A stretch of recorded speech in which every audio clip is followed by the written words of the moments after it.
बिहार में दूसरे फेज शिक्षक बहाली की घोषणा हो गई है, यानी बीपीएससी चेयरमैन अतुल प्रसाद ने तारीख का भी ऐलान कर दिया है। सीधी बातचीत करेंगे, हमारे साथ बीपीएससी चेयरमैन है अतुल प्रसाद।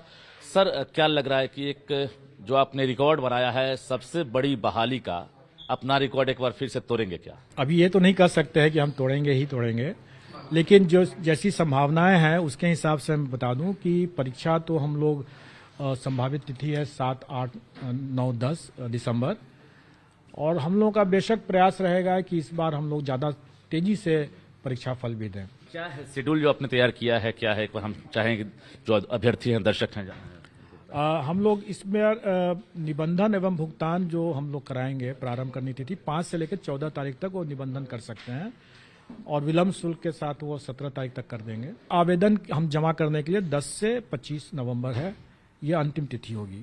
ऐसा हम लोगों ने 2 चरण में इसलिए किया कि पिछले बार हम लोगों ने पाया कि कई अभ्यर्थी लोगों को अपना डॉक्यूमेंट को अपलोड करने में काफ़ी विलम्ब हो रहा था, काफ़ी दिक्कतें आ रही थी, उसमें वेबसाइट भी 2 दिन के लिए क्रैश कर गया था। तो इस बार हम लोगों ने कहा कि पहले आप निबंधन कर लें, अपना पेमेंट कर दें, वो पार्ट कंप्लीट हो जाता है, और उसके बाद अपने आराम से आप अपना सर्टिफिकेट अपना अपलोड करें। 6 to 8, 9 to 10th, 11th, 12th ये वैकेंसी अभी निकल रही है।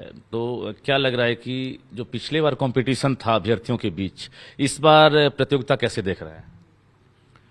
पिछले बार 7 पेपर ऐसे थे जिसमें कि अभ्यर्थी वैकेंसी से ज़्यादा थे, तो उसमें तो कंपटीशन था, लेकिन अन्य पेपर में ऐसी बात नहीं थी, और उसमें अभ्यर्थी की संख्या काफ़ी कम थी, इसमें कंपटीशन वैसा टफ नहीं था। लेकिन इस बार मुझे लगता है कि इस बार ज़्यादा टफ रहेगा पिछले बार की तुलना में, क्योंकि इस बार ज़्यादा अभ्यर्थी हो जाएंगे। अभी ये कहना तो संभव नहीं होगा कि कितने होंगे, लेकिन अनुमान लगाया जा सकता है कि जितने संख्या में पिछले बार प्राइमरी में थे, इस बार उतनी संख्या में हो सकता है कि मिडिल स्कूल में आ जाएं, और 9, 10th और 11, 12th में पिछले बार से ज़्यादा होंगे। एक मैं टेक्निकली जानना भी जरूरी है कि 6 to 8 में डीएलएड कौन शामिल होंगे, सीटेट वाले कौन शामिल होंगे, और बीएड वाले तो शामिल हो ही रहे हैं, तो ये थोड़ा समझा दीजिए। ये जितनी तरह की वैरायटी है इसमें, ये सबको इसका ज्ञान हो जाए तो वो अपने आप में एक बहुत बड़ी उपलब्धि हो जाएगी उसके लिए। लेकिन जो भी थोड़ी बहुत जानकारी जैसे मैं बता दूं, वैसे विस्तृत जानकारी तो विज्ञापन में निकल ही जाएगा।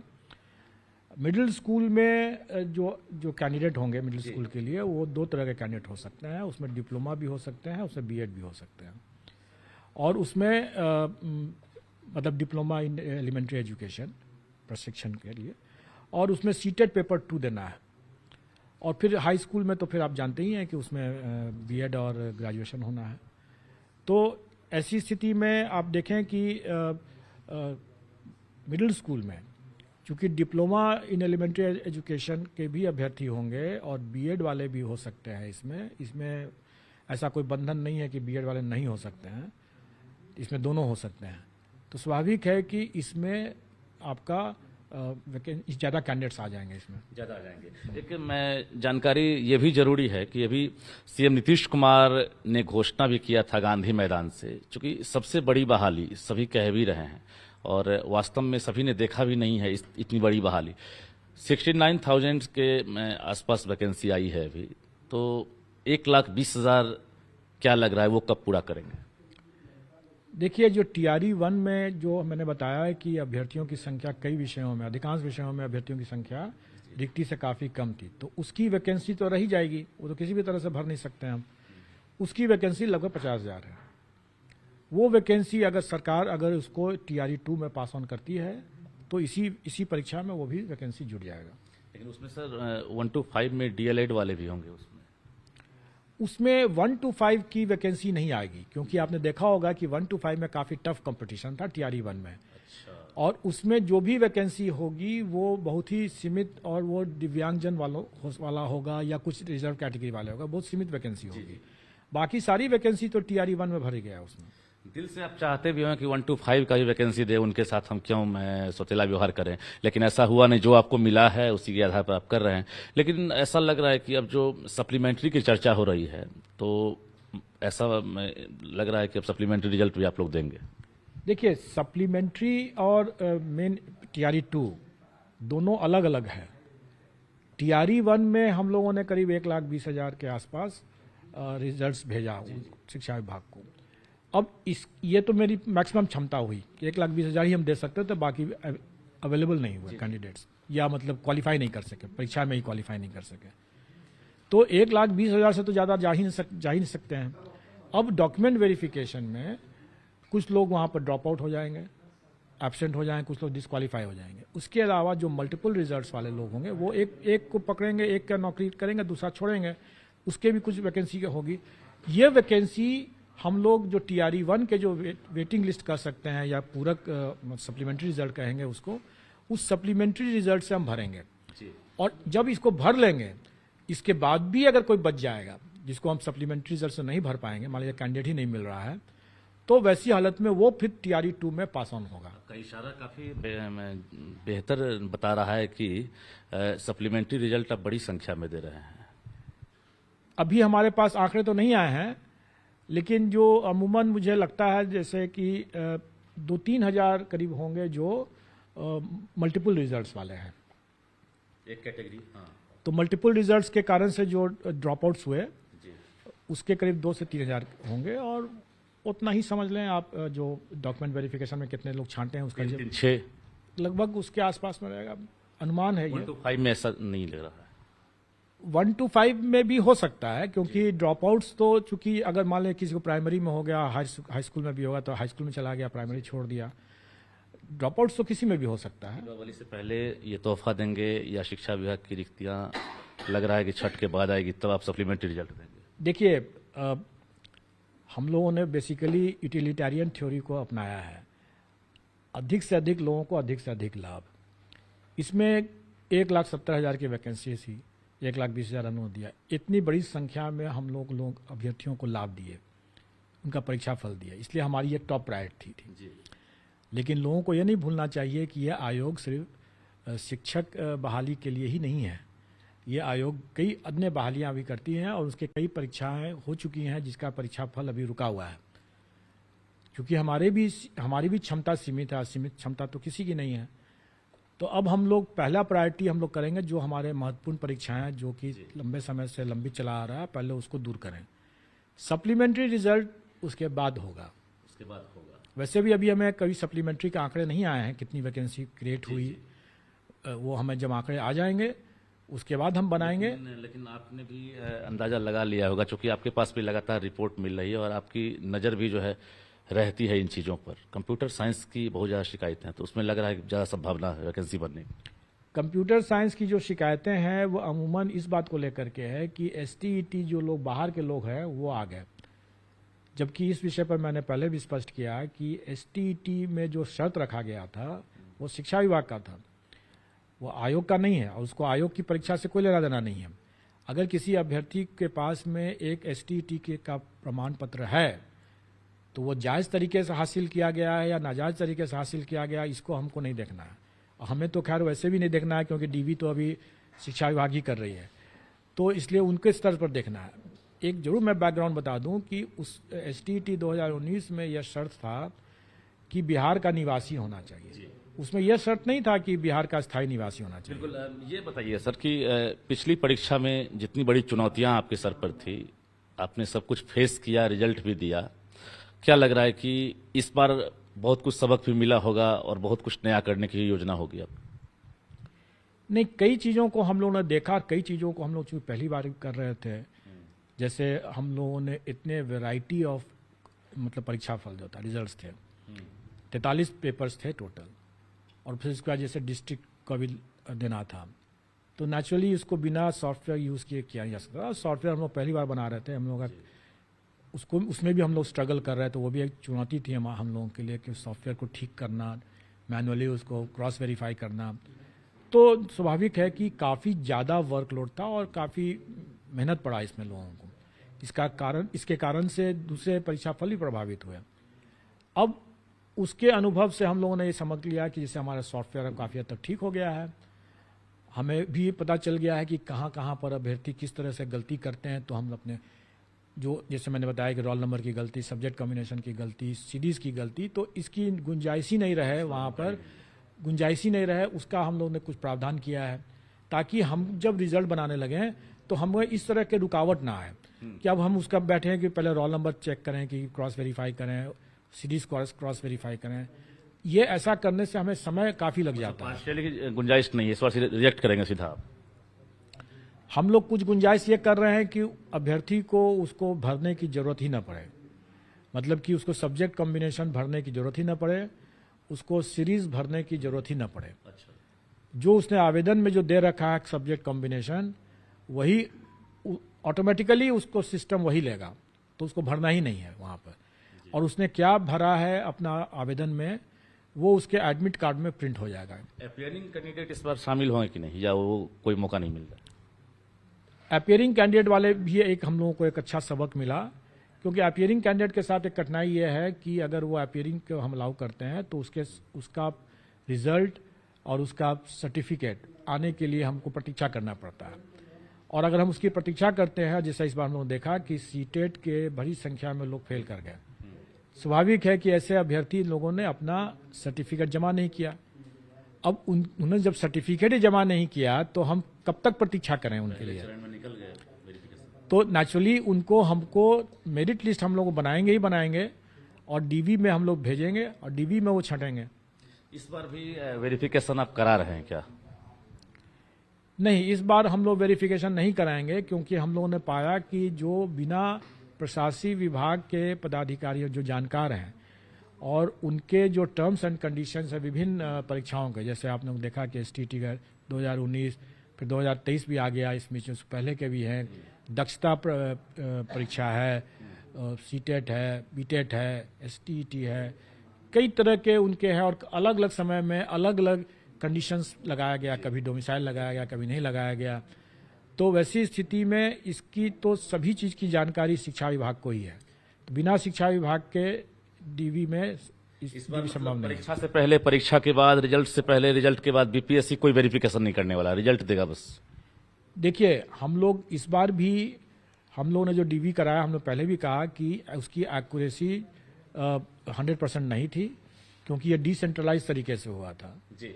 और जब भी ऐसी बड़ी संख्या में होगा तो कभी भी 100% एक्यूरेसी नहीं रहेगा, मल्टी लेयर फिल्ट्रेशन की जरूरत पड़ेगी।